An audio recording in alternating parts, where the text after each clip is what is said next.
Good morning, folks. Good afternoon, good evening, wherever you might reside. I'm currently in London, near the Emirates Stadium, which is where my football team is. Team that I support, Arsenal. Big up you Arsenal fans. One family. Anywho,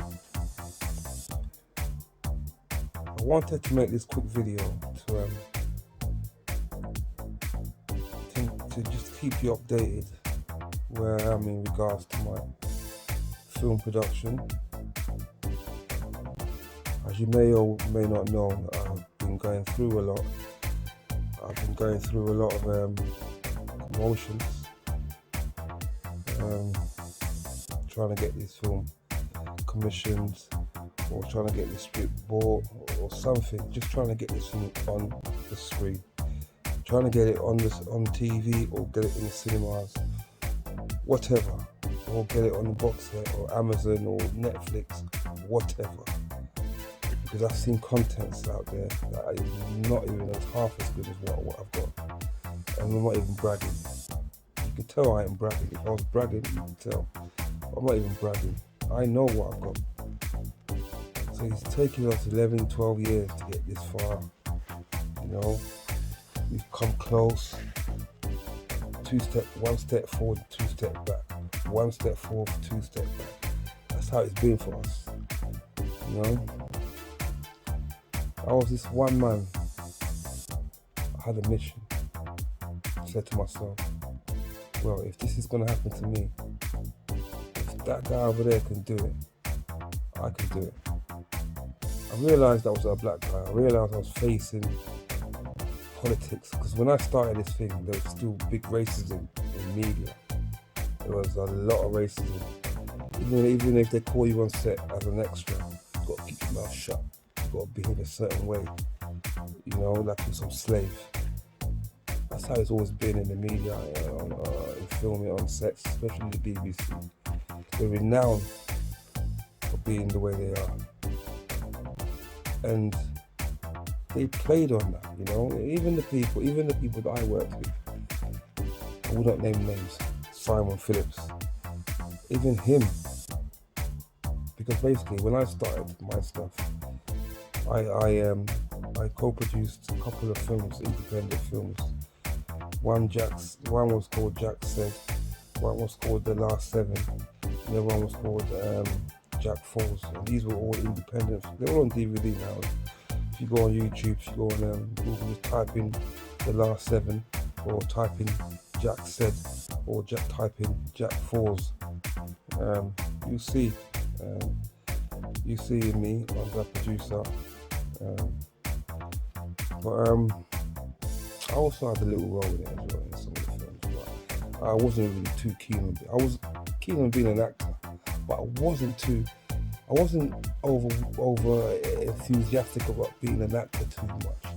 It was about being in the background, the one making these things, the one hiring people, the one wanting to cast the actors, the one wanting to, you know.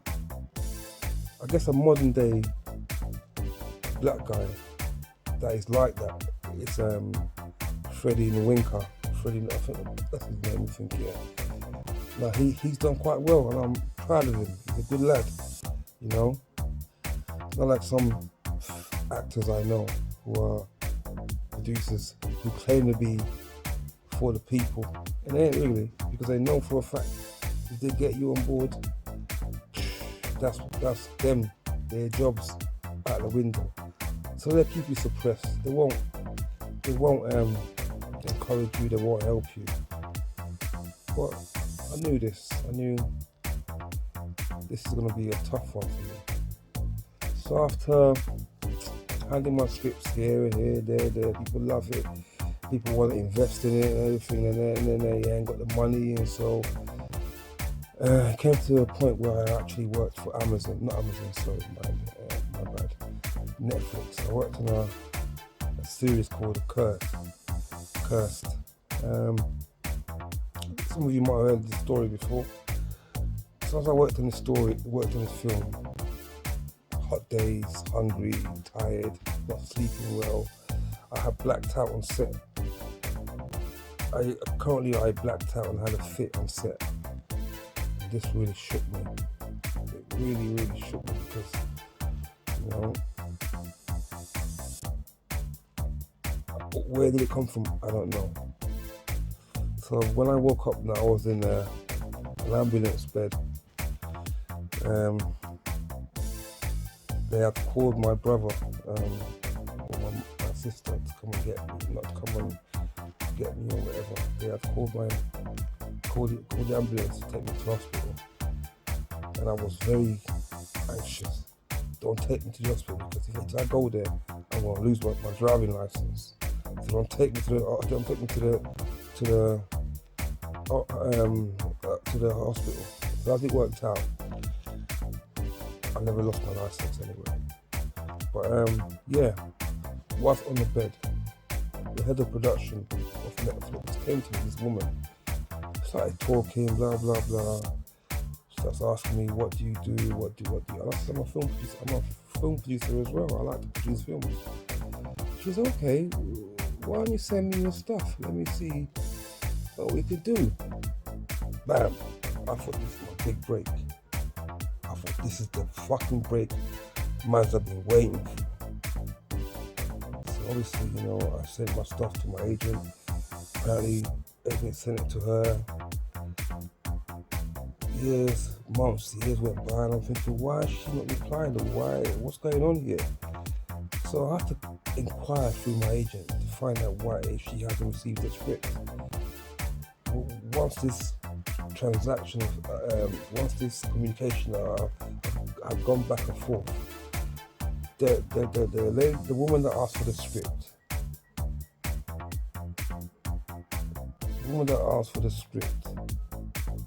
told my agent that she passed it on, but she doesn't know who she passed it on to, and that really pissed me off. How can you not know who you passed it on to?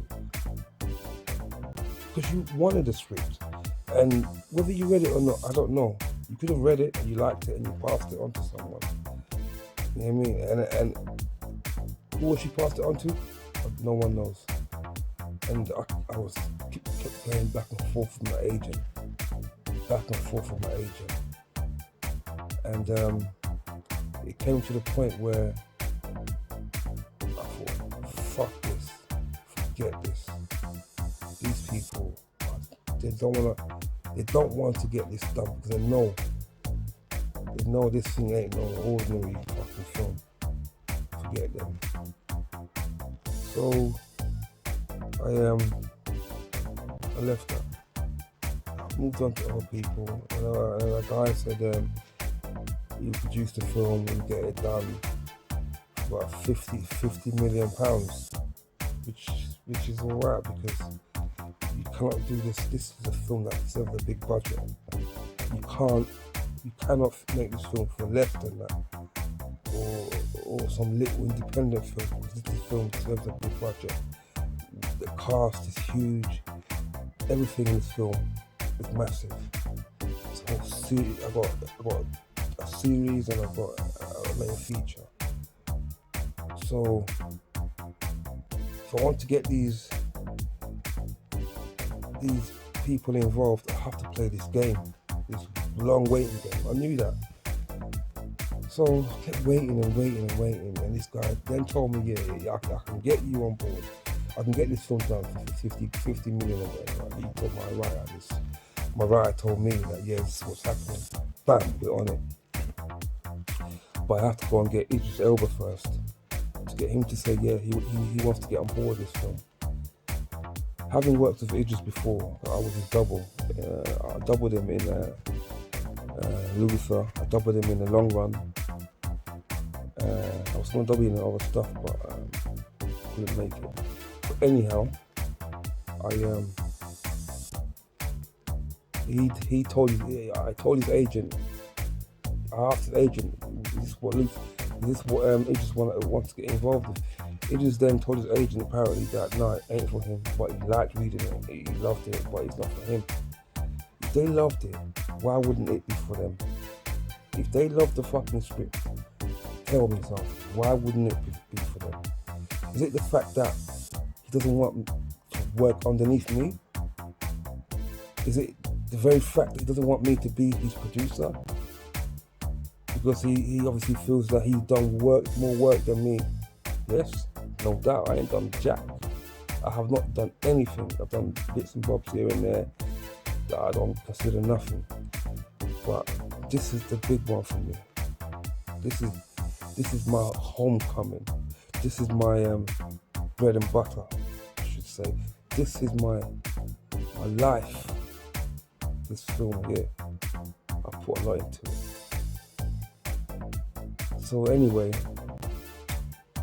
as Idris told him that he can't get involved in it, I have to go and tell this geezer and break their hearts and say, listen, can't get Idris. But I can try and get some other people, but obviously they want interest. I cannot get Idris. So that was fair enough. And then years went by, 2, 3 years went by, whatever. Time went on. I went to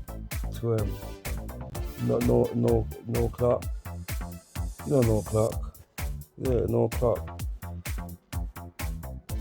And messaging, so listen, me and you known each other for a long time, blah blah blah.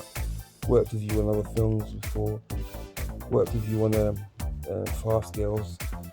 Did I send you my script? And he said, okay, yeah, why don't you send it to my company? I did that. Never heard back. I never heard nothing back.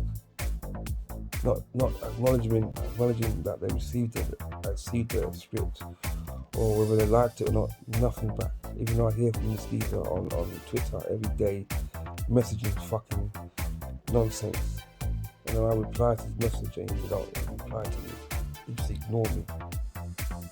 If they say, okay, this film is rubbish, we don't want to get involved in it, I can understand that. But they're not even saying that. They just don't want to get involved in it. And I wonder why. Is this thing too good for them? That they're hating on it. So I left him by. I said, all right, man, forget about it. You know, whatever happens. So years went by. Yeah, maybe 18 months went by. Got called to go on a film. With Gary Oldman and Uma Thurman or something, yeah? So remember the film Cursed that I told you I was working on with Netflix? Well, one of the guys that was one of the producers on that film was apparently, well, not apparently, was working on this film that I was on. And I seen him, I'm thinking, is that guy then? Is that him? That I once asked if he could read my script. Because I had sent him my script as well before, but I don't think he ever got it. But this time now, I seen him again, and I said, yeah, that's you, innit?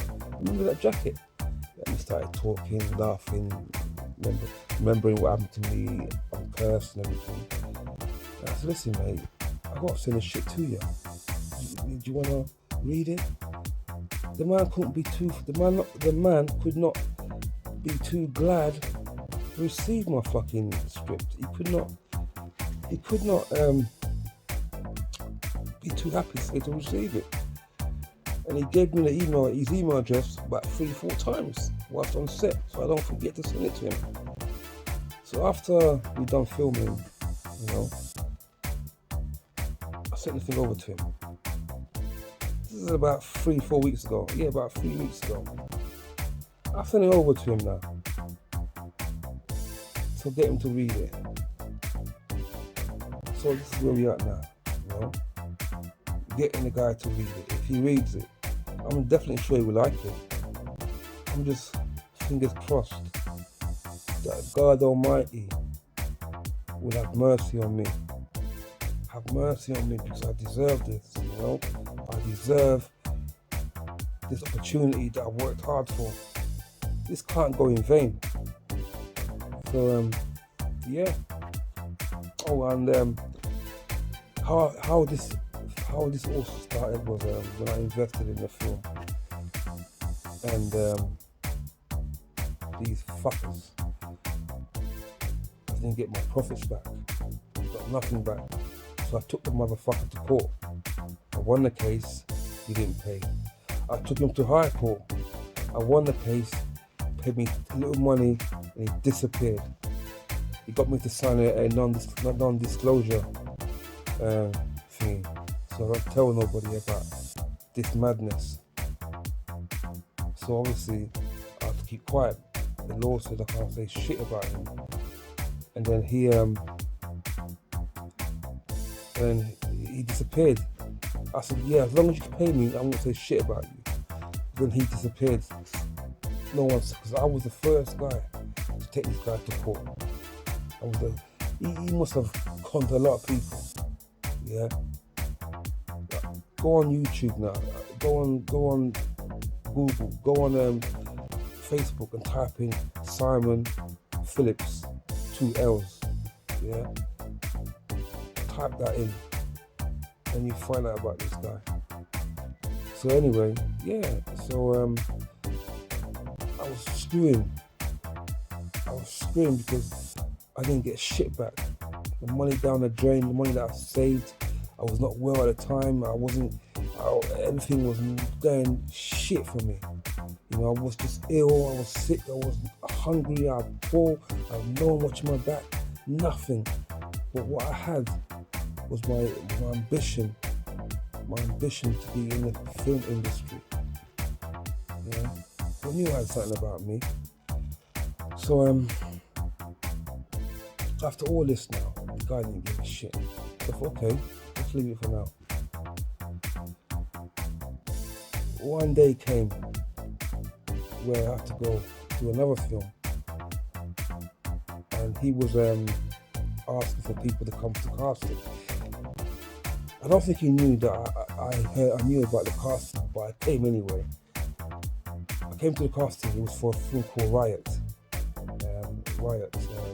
DBH. So yeah, I went to that.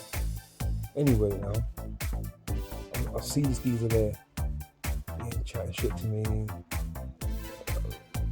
We're keeping things civil for now, but I knew what was going on. So he had his writer there. There's a writer called John Stanley. He wrote The Last 7, right? So I'm thinking to myself now, right, if this fucking cunt can fucking do this shit, I can do it. So I went and got this. I went and nicked his writer. So I nicked his writer because he was not paying me shit.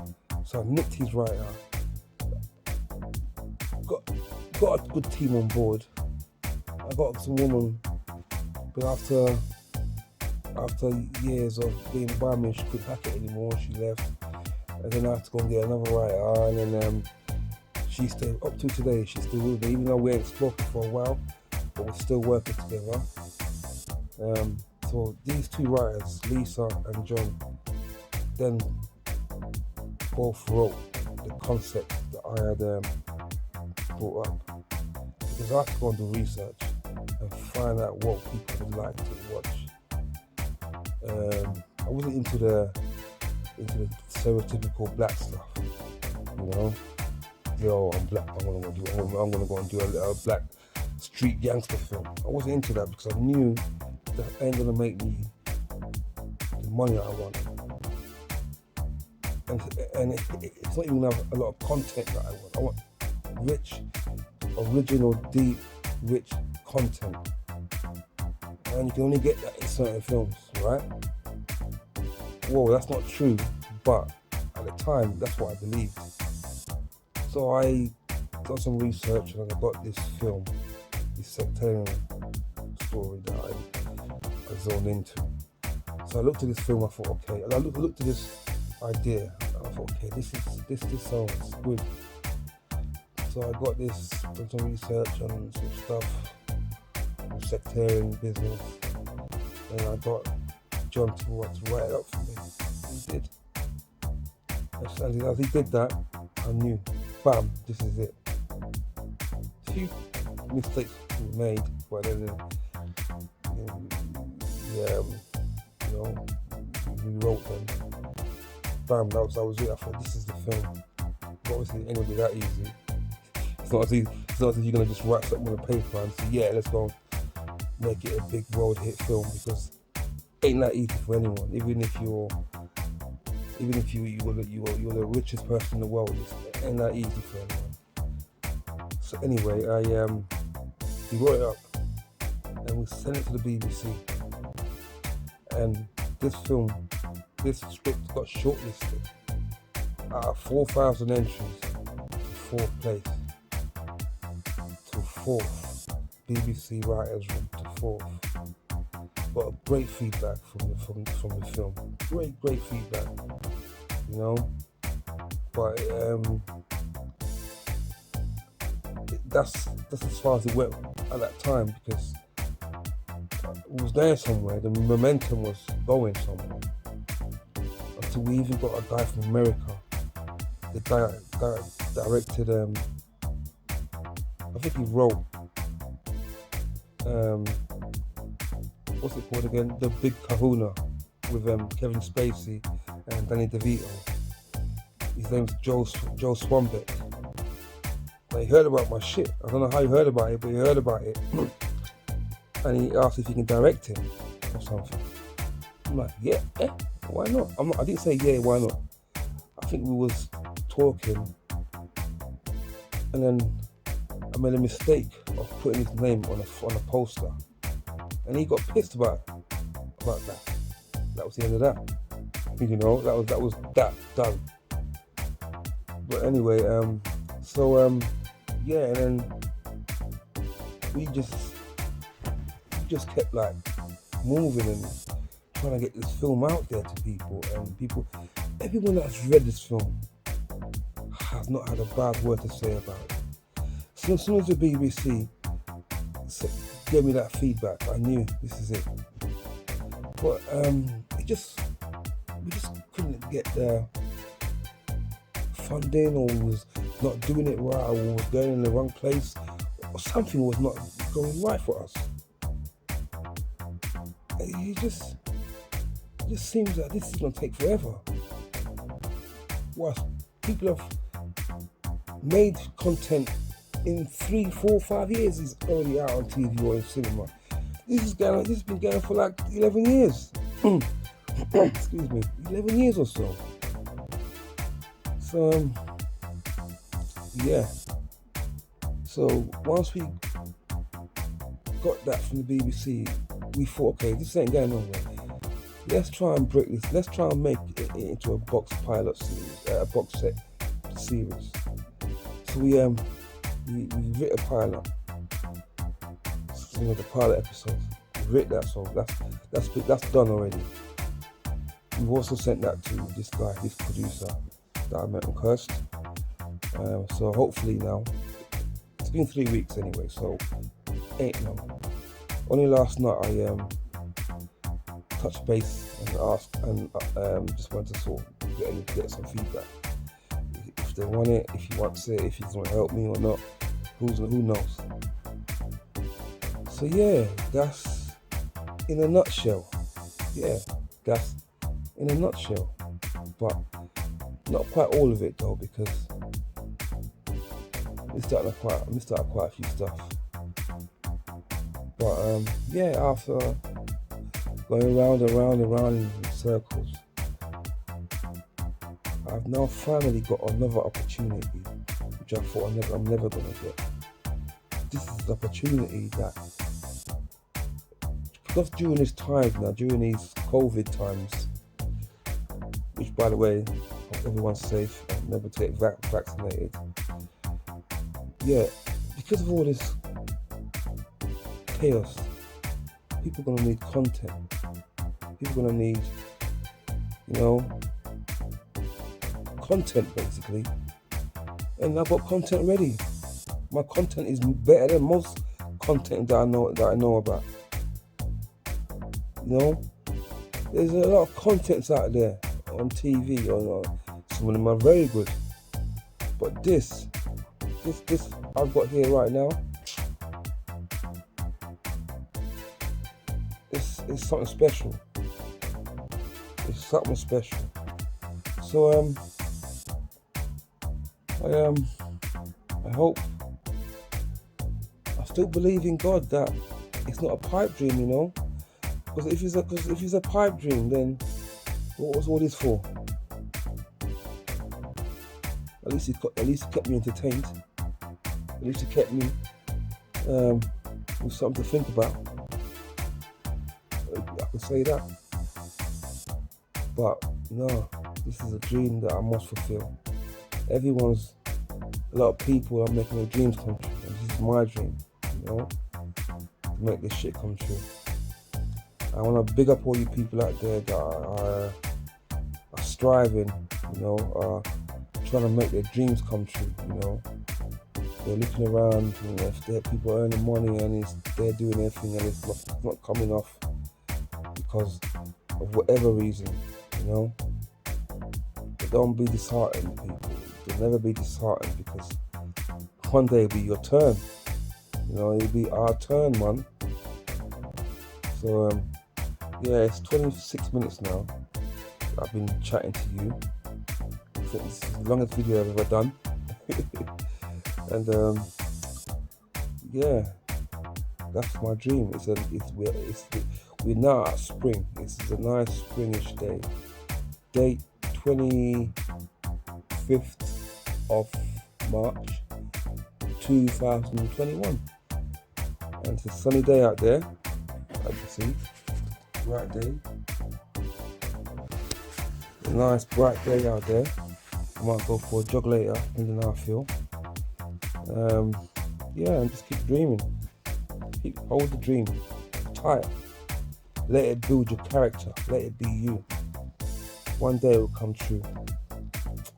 God bless, and stay safe, my people.